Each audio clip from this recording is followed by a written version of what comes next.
हिमाचल गांव की मुखिया कड़कनाथ अपने बेटे कालू कौवे से बहुत परेशान रहते थे। कालू अपने पिता के साथ किसी भी काम में हाथ नहीं बटाता था, बस सारा दिन इधर उधर दोस्तों के साथ घूमते रहना और खाली समय मिले तो सोते रहना। कड़कनाथ मुखिया को इसी बात की चिंता रहती थी कि कालू पर कभी गांव को संभालने की जिम्मेदारी आई तो वो कैसे जिम्मेदारी को संभाल पाएगा। इसलिए एक दिन गुस्से में आकर कड़कनाथ कालू से बोला, कालू, तू कब तक इस तरह निठल्ला घूमता रहेगा? तेरी उम्र के कौवे शहर जाकर बड़ी बड़ी नौकरियां कर रहे हैं या फिर अपने पिता के साथ गांव की पंचायत में बैठते हैं। पर तुझे मैं कह कर थक गया। तू भी कुछ काम कर लिया कर। पर तेरे कान में तो जू तक नहीं रेंगती। मैंने फैसला किया है, अब तुम गाँव में तभी आओगे जब कुछ काम धंधा सीख जाओगे। अरे कैसी बातें कर रहे हो? अकेला कौवा कहाँ कहाँ भटकेगा। माँ, मुझे नहीं जाना कहीं भी। मैं पतंग उड़ाने बबलू के घर जा रहा हूँ। खबरदार, जो पतंग उड़ाने गए मैंने कह दिया सो कह दिया। अब तुम कल सुबह काम की तलाश में जाओगे और कोई काम सीख कर ही लौटोगे। कड़कनाथ ने जबरदस्ती कालू कौवे को काम ढूंढने भेज दिया ताकि वो एक जिम्मेदार कौवा बनकर आ सके। कालू काम की तलाश में निकल तो पड़ा, पर उसका मन बिल्कुल नहीं था। उड़ते उड़ते कालू एक जंगल में पहुंचा। वहाँ एक पेड़ के नीचे साधु महाराज तपस्या में बैठे दिखाई दिए। कालू ने देखा एक काला नाग साधु बाबा को डसने वाला है। उसने कुछ भी देरी न करते हुए झट से नाग को उठाया और एक और फेंक दिया। शोर से साधु बाबा की तपस्या टूट गई। उन्होंने नाग को झाड़ियों से भागते देखा। धन्यवाद बेटा, तुमने आज मेरी जान बचा ली। आओ मेरी कुटिया में चलो, वहाँ चलकर बात करते हैं। बाबा, आपकी कुटिया तो बहुत सुंदर है। ये तो बांस से बनी हुई है। बेटा, ये बांस की कुटिया मैंने खुद बनाई है। बांस को जोड़ जोड़ कर बहुत मेहनत से मैंने इसे तैयार किया है। बाबा, क्या मैं कुछ दिन यहाँ आपके पास रह सकता हूँ? हाँ बेटा, बिल्कुल रह सकते हो। कालू साधु बाबा के साथ ही रहने लगा। वो साधु बाबा की बहुत सेवा करता था। वहाँ पर कालू कौवे ने बांस से घर बनाना सीखा। एक दिन साधु बाबा कालू से बोले, कालू बेटा, मुझे यहाँ से दूसरे स्थान पर जाना है। अब तुम्हारा भी अपने गांव लौटने का निश्चित समय आ गया है। पर बाबा, मुझे तो मेरे पिताजी ने कहा था जब तक मैं कोई काम धंधा नहीं ढूंढ लेता तब तक मैं गांव वापस नहीं जा सकता। काम तो तुमने सीख लिया बेटा। तुमने बांस के घर बनाने सीखे हैं, वो भी बहुत मेहनत का काम है। अब तुम अपने गांव जाना और वहाँ पर तुम जल्दी ही बांस के घर बनाना शुरू कर देना। बस ये काम है। एक दिन ये बांस के घर तुम्हारे बहुत काम आएंगे। कालू साधु बाबा से विदा लेकर वापस गांव पहुंच जाता है और अगले दिन बांस मंगवाकर पूरे गांव में बांस के घर बनाना शुरू कर देता है। पता नहीं इस कौवे को मैंने काम धंधा ढूंढने भेजा था, पर ये तो बांस के घर बनाने में लग गया है। देखने में घर कितना सुंदर और मजबूत है। पर ये घर किस काम के? यहाँ कौन रहेगा? हैं? गांव में सबके अपने अपने घर, अपनी अपनी जमीन जायदाद है और ये फिजूल की मेहनत कर रहा है। कालू कुछ ही दिनों में पूरे गांव में जगह जगह बांस के घर बना लेता है। मानसून आ चुका था और हिमाचल गांव में कई दिनों से मूसलाधार बारिश हो रही थी। एक शाम पानी का बहाव तेज हो गया, जिससे हिमाचल गांव बाढ़ की चपेट में आ गया। हिमाचल के साथ साथ आसपास के बहुत से गांव बाढ़ में डूब रहे थे। हिमाचल गांव के पक्षी हाहाकार मचाने लगे। तभी उन्हें गांव में बने बांस के घर दिखाई दिए, जो काफी ऊंचे बने हुए, और उन बांस के घरों की छत तक बाढ़ का पानी नहीं पहुंच रहा था। पूरे गांव ने बाढ़ से बचने के लिए कालू के द्वारा बनाए गए बांस के घरों में शरण ली। कड़कनाथ भी अपने बेटे कालू और अपनी पत्नी सुंदरी के साथ उसी बांस के घर में शरण लेता है। बापू, मुझे साधु बाबा ने बोला था कि वक्त आने पर ये बांस के घर बहुत काम आएंगे और आज हमारा पूरा गांव बाढ़ की चपेट में आ गया है। गांव में एक एक घर बाढ़ में डूब गया है, पर ये बांस के बने घर नहीं डूबे। हमारा पूरा गांव सुरक्षित है। हाँ कालू बेटा, तुमने तो सचमुच अपने गांव के लिए जो किया है वो मैं भी नहीं कर सकता। मुझे तुम पर गर्व है मेरे बच्चे। कुछ दिनों बाद सब कुछ ठीक हो गया। गांव वालों ने कालू की बहुत तारीफ की और फिर कालू खुशी खुशी अपने गांव में रहने लगा। तो ये थी आज की कहानी। आज का सवाल ये है, साधु बाबा कालू कौवे को क्या काम सिखाते हैं? अगर आपको पता है तो आप हमें कमेंट करके जरूर बताएं। वीडियो अच्छी लगी हो तो इस वीडियो को लाइक और शेयर करना ना भूलें। सुनिए जी, आप पापा बनने वाले हैं, कम से कम अब तो शराब पीना छोड़ दीजिए। कम बखत, मैं कुछ नहीं बोल रहा हूँ तो तू मेरे सर पर चढ़ी जा रही है। मैं शराब। एक गांव में टुनटुनी चिड़िया अपनी माँ टूनी चिड़िया के साथ रहती थी। टुनटुनी का पिता कालू कौआ एक बस ड्राइवर था। टुनटुनी जब भी अपने पिता को लकड़ी की बस चलाते हुए देखती तो उससे कहती, पिताजी, मैं भी लकड़ी की बस चलाना सीखना चाहती हूँ, क्योंकि बड़ी होकर मैं भी आपकी तरह लकड़ी बस ड्राइवर बनना चाहती हूँ। ठीक है बिटिया, जब तेरे स्कूल की छुट्टी होगी मैं तुझे लकड़ी बस चलाना सिखा दूंगा। आप ये क्या कह रहे हैं जी? बेटी है, शादी करके दूसरे घर जाना है, इसे लकड़ी बस चलाना सिखाकर क्या करना है? जल्दी से इसकी पढ़ाई पूरी हो जाए तो एक अच्छा रिश्ता देखकर इसकी शादी कर देंगे। टुनटुनी की माँ, अगर बिटिया लकड़ी बस चलाना सीख जाएगी तो इसमें बुरा ही क्या है? बेटा तू उदास मत हो, तेरी माँ तो कुछ भी बोलती रहती है। मैं तुझे लकड़ी बस चलाना जरूर सिखाऊंगा, ये मेरा वादा है। इस तरह कुछ दिन बीत जाते हैं। वादे के मुताबिक कालू टुनटुनी को बस चलाना सिखा देता है। कुछ समय बाद पढ़ाई भी पूरी हो जाती है। एक दिन जब कालू कौआ भोजन कर रहा था तब टूनी चिड़िया उससे कहती है, सुनो जी, अपनी टुनटुनी बड़ी हो गई है, कोई अच्छा रिश्ता देखकर उसके हाथ पीले कर दो। कब तक बेटी को घर में बिठाए रखेंगे? टुनटुनी की माँ, तुमने तो मेरे मुंह की बात छीन ली। कल मेरा दोस्त बंटी कबूतर मुझसे मिला था। वो अपने बेटे की शादी टुनटुनी से करना चाहता है। उसका इकलौता बेटा है मैक्स, वो शहर में नौकरी करता है। छोटा परिवार और सुखी परिवार है। तुम कहो तो मैं आगे शादी की बात करूँ। ये तो बड़ी अच्छी बात है जी, तुम शादी की तारीख पक्की कर दो। बंटी कबूतर भी लकड़ी की बस चलाता था। वो कालू कौवे का बहुत अच्छा दोस्त था। जल्द ही टुनटुनी की शादी बंटी कबूतर के बेटे मैक्स कबूतर से हो जाती है। टुनटुनी अपने ससुराल में बहुत खुश थी। अचानक एक दिन मैक्स की नौकरी छूट जाती है और वो शराब पीकर घर आता है। ये क्या जी, आपने तो शराब पी रखी है, लेकिन आप तो शराब कभी पीते ही नहीं थे। उस दिन के बाद से मैक्स रोज रोज शराब पीकर घर आने लगा और जरा जरा बात पर झगड़ा करने लगा। इसी बीच टुनटुनी अंडे देने वाली होती है। वो ये बात मैक्स को बताती है।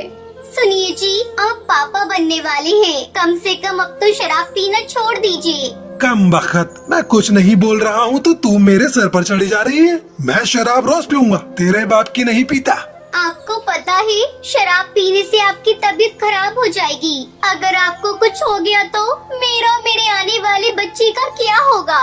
तू ऐसे नहीं मानेगी, मैं अभी तेरा इलाज कर देता हूँ। इतना कहकर वो एक छड़ी से टुनटुनी को पीटने लगता है। जब टुनटुनी का ससुर बंटी उसे बचाने आता है तब नशे में धुत मैक्स अपने पिता के सर पर वार कर देता है। बंटी वहीं मर जाता है। मैक्स अपने पिता को मरा हुआ देखकर डर गया और वहाँ से भाग गया। टुनटुनी की सास बंटी को मरा हुआ देखकर अपना सुध-बुध खो बैठती है। इस तरह एक महीना गुजर जाता है।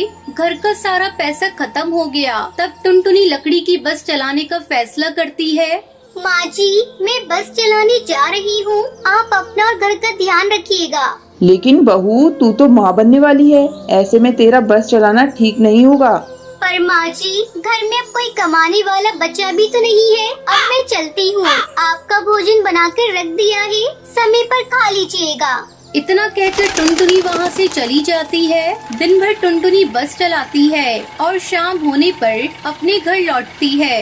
माँ जी, ये देखिए, आज मैंने बस चलाकर बहुत सारे पैसे कमाए हैं। अब आपको चिंता करने की बिल्कुल भी जरूरत नहीं। टुनटुनी, तुझ जैसी बहू पाकर मैं धन्य हो गई। कुछ दिनों बाद मैक्स कबूतर घर लौट आता है और अपने किए की माफी मांगने लगता है, लेकिन टुनटुनी चिड़ियों से माफ नहीं करती और उसे वहाँ से भगा देती है। मैक्स, मैं अपने बच्चे पर तुम्हारा साया भी पड़ने देना नहीं चाहती। इस तरह दोनों सास बहू खुशी खुशी रहने लगती है। तूने मेरे पीठ पीछे इतना बड़ा छुरा घोंपा, निकल जा मेरे घर से, तू अब यहाँ नहीं रह सकती। माँ जी, मैं तुम्हारे पैर पड़ती हूँ, मुझे घर से मत निकालिए। इतनी रात के समय मैं कहाँ जाऊँगी? जहाँ तुझे जाना है तू जा, लेकिन अब तू इस घर में एक पल और एक मिनट नहीं रुक सकती।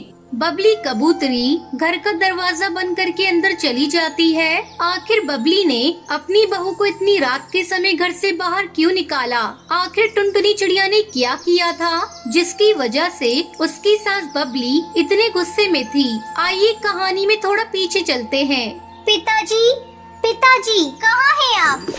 अरे क्या हुआ बेटी, क्यों चिल्ला रही हो? ये देखो, मेरी बॉल टूटी हुई है। ये सब मुनमुनी ने ही किया होगा। उसको मैंने मना किया था कि मेरी बॉल से ना खेले। मुनमुनी, कहाँ हो तुम? अरे जल्दी यहाँ पर आओ। आ गई पिताजी। क्या हुआ? पिताजी आप इतने गुस्से में क्यों हो? अरे तुमने टुनटुनी की बॉल क्यों तोड़ी जब उसने तुम्हें मना किया था खेलने के लिए? लेकिन मैंने बॉल नहीं तोड़ी, इसे कोई गलतफहमी हुई है। झूठ मत कहो, मैंने तुम्हें खुद देखा था। अरे बस करो, बहुत हुआ। हर रोज तुम दोनों के झगड़े देखकर मैं परेशान हो चुका हूँ, इसलिए मैंने तुम दोनों की शादी का फैसला किया है। लेकिन पिताजी, हमारी शादी कितनी जल्दी क्या है? अरे तुम्हारे जुड़वा होने से मैं परेशान हो गया हूँ, इसलिए तुम्हारी शादी कर रहा हूँ।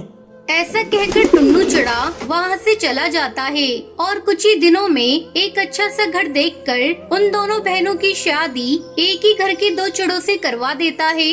बेटी टुनटुनी, तुम बहुत समझदार हो। अपना और अपनी बहन मुनमुनी का ख्याल रखना। दोनों विदा होकर अपने ससुराल आ जाती है। ससुराल आने के बाद टुनटुनी चिड़िया घर की जिम्मेदारी को संभालना शुरू कर देती है। वहीं मुनमुनी जब देखो टीवी या बाहर घूमना और रात को देर से घर आना करती रहती है। एक दिन उसकी सास बबली रात को पानी पीने के लिए उठती है। अरे ये क्या, घोंसले में तो पानी ही नहीं है। एक काम करती हूँ, रसोई से जाकर ले आती हूँ। बबली अपने घोंसले से रसोई में जा रही होती है कि तभी उसे घर के दरवाजे से मुनमुनी आती हुई नजर आती है। अरे ये इतनी रात गए, मुनमुनी कहाँ से आ रही है?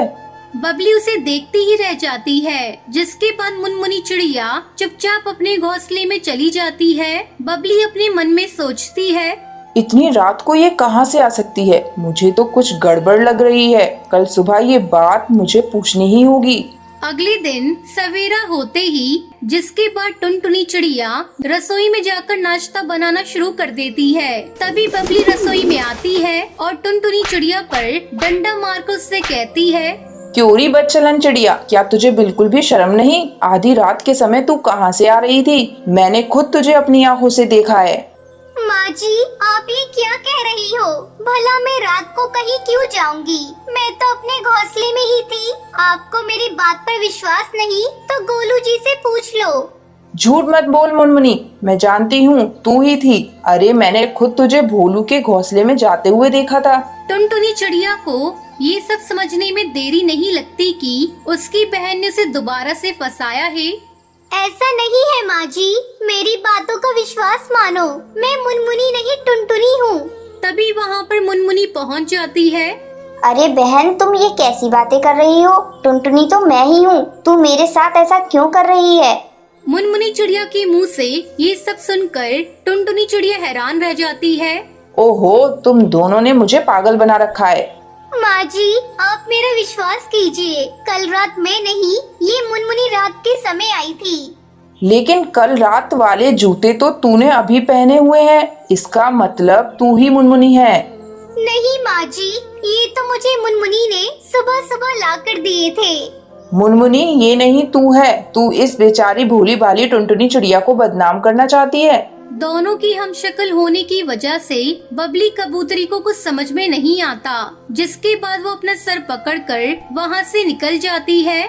अरे ये सब मेरी ही गलती है। मैंने ही गलती कर दी अपने बेटों की शादी इन जुड़वा बहनों से करवाकर।